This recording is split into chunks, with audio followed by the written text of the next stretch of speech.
प्रभु की माया। एक राजा था, उसका मंत्री बहुत बुद्धिमान था।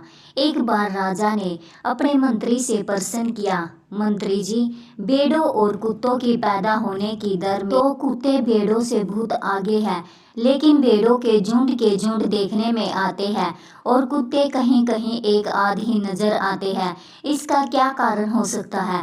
मंत्री बोला, महाराज, इस प्रश्न का उत्तर आपको कल सुबह मिल जाएगा।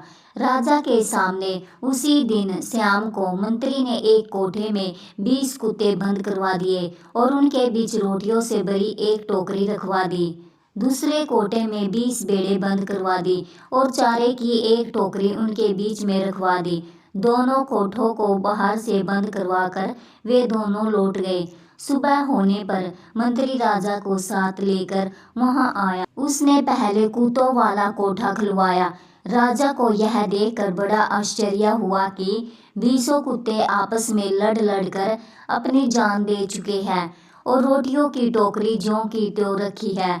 कोई कुत्ता एक भी रोटी नहीं खा सका था। इसके पश्चात मंत्री राजा के साथ भेड़ों वाले कोठे में पहुंचा।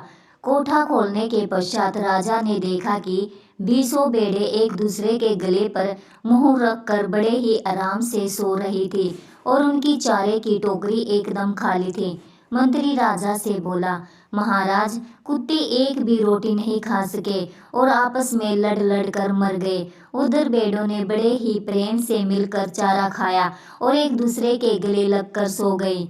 यही कारण है कि भेड़ों के वंश में वृद्धि है, समृद्धि है। उधर कुत्ते हैं जो एक दूसरे को सहन नहीं कर सकते। जिस बिरादरी में इतनी घृणा तथा द्वेष होगा, उसकी वृद्धि भला कैसे हो सकती है? राजा मंत्री की बात से पूरी तरह संतुष्ट हो गया। उसने उसे बहुत सा पुरस्कार दिया। वह मान गया था कि आपसी प्रेम तथा भाईचारे से ही वंश वृद्धि होती है। मंत्री ने इस संबंध में राजा को एक कहानी सुनाई। एक बार ब्रह्मा ने देवता तथा असुरों की एक सभा बुलवाई। सभी देवता तथा दानव ब्रह्मा के दरबार में उपस्थित हुए। ब्रह्मा ने वैसे तो दोनों ही समुदाय की बड़ी आवभगत की, लेकिन देवताओं के प्रति उनके मन में अधिक श्रद्धा तथा सम्मान था।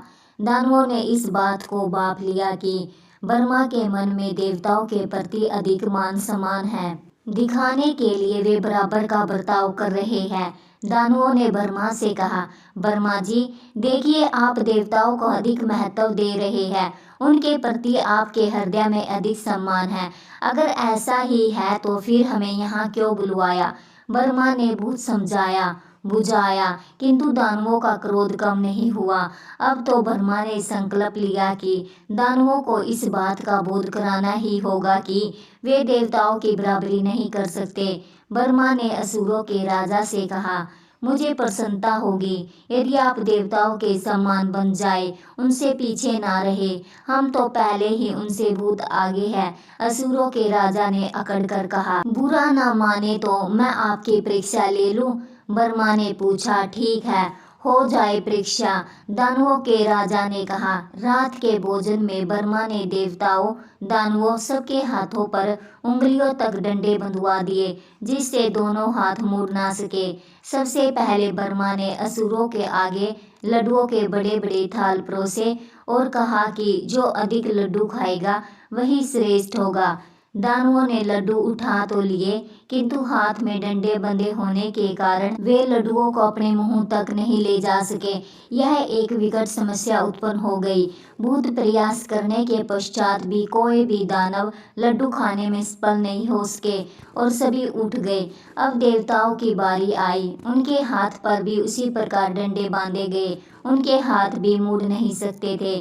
पंक्ति में बैठे सभी देवताओं के सम्मुख लड्डू परोसे गए। देवताओं ने दो दो जोड़ी बना ली। एक देवता दूसरे देवता को लड्डू खिला रहे थे। सभी दानव यह तमाशा देख रहे थे। उन्हें मानना पड़ा कि वास्तव में देवता दानवों से श्रेष्ठ है। राजा को मंत्री की कहानी बहुत पसंद आई। वह मान गया कि वास्तव में एकता द्वारा कुछ भी कार्य किया जा सकता है। आशा करती हूँ कि आपको यह कहानी पसंद आई होगी। अगर कहानी पसंद आई है तो चैनल को लाइक और सब्सक्राइब करें। राधे राधे दोस्तों।